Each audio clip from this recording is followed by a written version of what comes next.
Good day, Mom. I am Jessamine Buniral, and this video is talk about thermodynamics and calorimetry calculation. But before that, what is thermochemistry? Thermochemistry is the study of heat energy which is associated with chemical reaction or physical transformations. A reaction may release or gain energy. In a phase change may do same such as melting and boiling. Thermochemistry focuses on these energy changes, but particularly on the system's energy exchange with its surroundings. Thermochemistry is useful in predicting reactant and produce product quantity throughout the course of a given reaction. So next, I will explain the thermodynamics. Thermodynamics is referred to the study of energy transfer that happen in molecules or molecular sets. When we speak about thermodynamics, the system is called the specific item or set of things we're interested in, which may be anything as tiny as a cell or as big as an ecosystem, while everything we describe that is not included in the system is called surroundings. So there are three types of thermodynamics. First is open system, second is closed system, third is isolated system. But before that, we define first the system and surrounding. So system is defined also in physics and chemistry. It's nothing more than a collection of objects that can be identified. Usually, the word system refers to a collection that makes thinking about a problem more convenient. While for surrounding is everything else that is not the system defined. For example, a box. So, for example, this box, and inside the box is the system, and outside of the box is the surrounding. But this is just an example to define system and surrounding. So there are three types of system in thermodynamics. First is open, second is closed, and third is isolated system. So open system is both energy and matter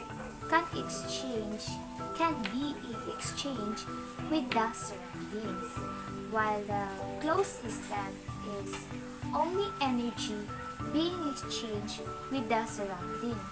An isolated system is no matter and no energy being exchanged with the surrounding.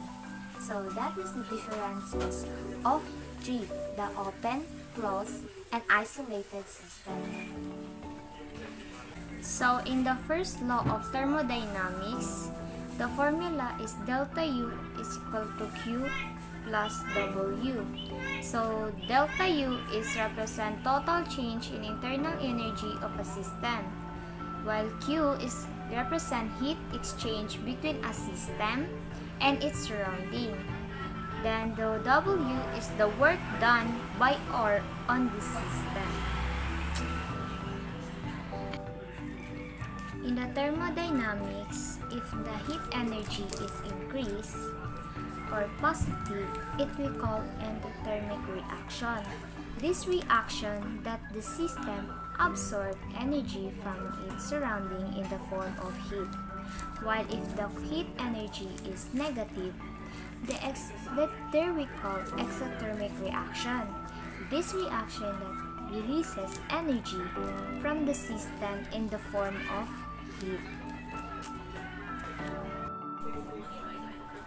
So after I explained already the thermodynamics, next is a calorimetry calculation. So what is calorimetry? Calorimetry is the process of measuring the amount of heat released or absorbed during chemical reaction. By knowing the change in heat, it can be determined whether or not a reaction is exothermic or endothermic. So, the equation used for measuring calorimetry is Q equals M times C times delta T. So, Q is represent the amount of heat in the unit is joules, while the M is the amount of mass. Then the unit of mass is kilogram. Then C is the specific heat capacity. Then last is a delta T. Delta T is the change in time. Delta T is final temperature minus initial temperature. So next, I will show you how to compute the calorimetry equation. So here's the question. How much heat is needed to raise the temperature of 600 grams of water from 25 degrees Celsius to 125 degrees Celsius? First to do is put all the given.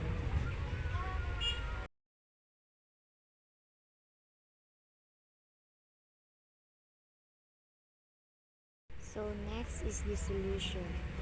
The formula of calorimetry is C times M times delta T. After that, distribute all the given equation.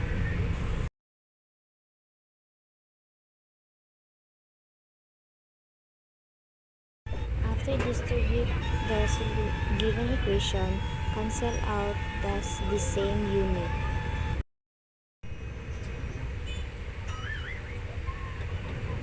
To convert 250,800 joules, divide it into 1,000.